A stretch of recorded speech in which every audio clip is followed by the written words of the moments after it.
Good job, guys.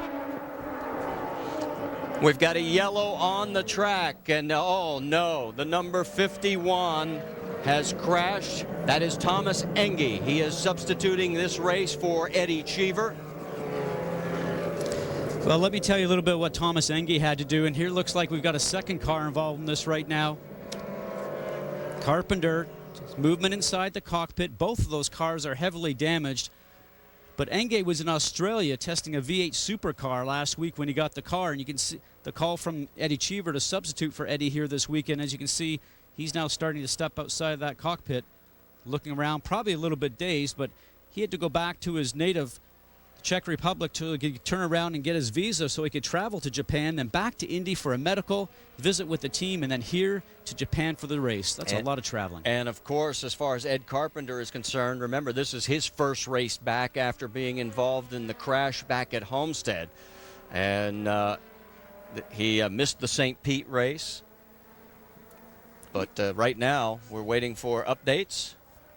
It looks like Enge is A-OK. We'll wait for a report. We'll get more information. We'll pass it along to you. We're going to take a commercial break as right now the safety team is on the scene with Ed Carpenter, and there he is. He has yet to climb out of the cockpit. Stay with us. We'll be right back to Twin Ring Motegi. As we get ready to go back to green flag racing, we're getting word that it will be this time by. Let's set it for you. It's Castroneves, Weldon, Franchitti, Kanaan, and Sam Hornish. That's your top five. The loser in this round of pit stops was Scott Dixon. He's all the way back to sixth, guys. And here we come through turns 3 and 4. Coming back down the front straightaway. And once again, the Firestone Indy 300 of Japan is green. And immediately another crash and up and over. And that is the 17 of Jeff Simmons for the second time. It looked like PJ Chesson got things started. That's Scott Sharp weaving his way through.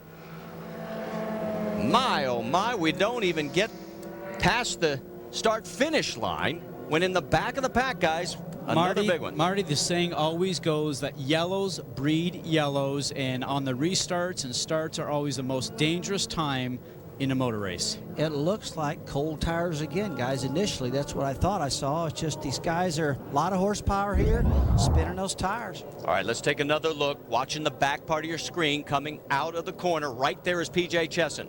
And it's Sharp, number 8, actually. The back end starts to come around. The other drivers react, and as you can see, everybody just starts to react from the situation. Simmons up over the back of the number 8 Delphi car, which has its wing knocked off.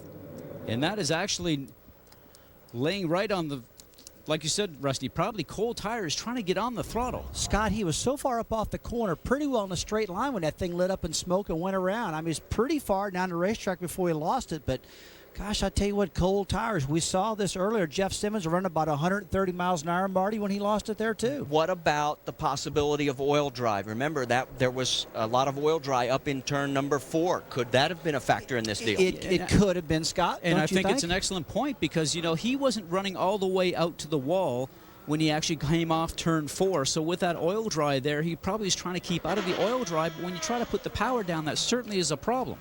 For Scott Sharp, you see him taking the wheel off. He has done very well here. He was second last year, won this race back in 2003, and had done very well in the 2 practice sessions. He was in the top 5 both sessions. And he just said yesterday after full practice, he said, you know something, I think we have a good team set up here because Kosuke's running strong too. I think we have a great opportunity there. The confidence was there. Very, very strange happening for a driver that's got this much talent. This guy's a very talented guy. But, you know, he's been running around on this caution flag lap after lap now, Scott. He knows where that, you know, where that oil dry is at and what's happening on the racetrack. I tell you what, it just goes to show you how these tires really need some heat to get the grip. And these cars are making anywhere between 625 to 675 horsepower, I'm hearing. So, but they're light, a lot of horsepower. This thing just simply went up in smoke and spun. Inside the white, and Sharp, he's actually on the tail end of all those cars, so maybe he's trying to avoid that oil dry, but he certainly maybe got some disturbed air off the cars in front. But you know something? A lot of experience with that driver there. Should it have happened? I know it shouldn't have happened. That's a strange feeling, but you know, as we look back at this replay, he was definitely in the middle of the corner, accelerating up off a little farther back in the corner than I originally thought, guys. You mentioned Sharp's experience. It's his 118th career start in the series. What a rude awakening, as you're looking at P.J. Chesson. What a rude awakening for Jeff Simmons. 2 crashes now, and this one was a frightening one because the car got upside down for a moment, but he appears to be okay. We'll sort it out. We'll take a commercial break. As stay with us, we'll hopefully get to go back to green flag racing. There's the top 5 here at the Firestone Japan Indy 300. Really worked the tires, got them hot. Just I started to pick up the throttle, just sort of snapped on me. Very unusual. Speculation, I know Scott Goodyear and Rusty were talking about there's a lot of oil dry out there. Could there have been some oil or oil dry that maybe got under some tires coming off 4? Maybe, hard to tell exactly what happened. Everyone pretty much accelerated. I accelerated. We were in the right gear. We weren't too short or anything, and all of a sudden just came right around. So not exactly sure. Really, I feel bad to come all this way with the whole Delphi team. We had pretty high expectations for today, and just have to regroup and go to Indy. Okay, Scott Sharp, who had a great practice session yesterday, 4th quickest overall, out of it here early today. Marty? Well, so far we have 5 cars that are on the trailer, or actually in the bag, in pieces, going back to Indy. And this is going to be an expensive bill for some race teams. Well, it's an expensive bill, and it's tough for all these guys. Obviously, they got a lot of work to do on these cars to get ready for Indy. And the other problem about here, too, is that these cars don't fit on their transport carts very well when they get shipped back to Indianapolis on the airplane. And there you can see, just coming out of 4 in the middle of the track, the number 8 Sharp is going around in circles. Everybody else reacts to it, guys, and then once the car starts to slide, Rusty, you're just a passenger. I'll tell you what, Scott almost had this thing made. This almost looked like the Danny Sullivan spin and wind deal. He spun, kept it going straight, and then got backed into by Simmons, which everybody was checking up then. But what a tough deal to come this far and tear up this many cars and taking this much ripped up equipment back home, guys. And especially for Simmons, a talented driver out of the Indy Lights Series and won 4 races last year. He just needs miles. He needs time, especially to get to the Indianapolis 500. Well, and he also wanted to do well in memory of Paul Dana. I mean, he knows the importance of the position that he is in. It's very significant to him, and this is not the way he wanted to have his season start. Pitch inside the cockpit on how much you want to lean the car out. And the fuel trim, which is on. Oh, no! As we have a major foul up in the pit area, and it looks like a couple of the pit crew for Dario Franchitti are down. Look at that. The guys are hurt, and they're still trying to complete the stop. Looks like Franchitti came in a little bit too fast, a little bit too close to the wall, started to hit the tires. Let's go back and take another look at this. And they're still working on trying to get that crew member taken care of. This is killing Dario right now. He's sitting in the car. He knows he's hit some of his guys. They're like family to him. Your teammates always are, Rusty, as you know.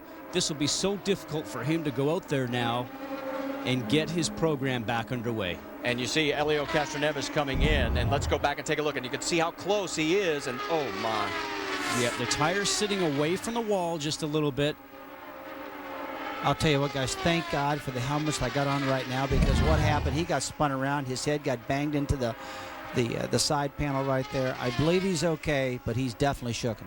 Now, the Delphi safety crew that you see right there in the orange suits are all the doctors that are from the Indianapolis Motor Speedway and the IRL. They travel around the world with these guys. They know all the crew members, so these guys will feel comfortable having a Delphi crew with them.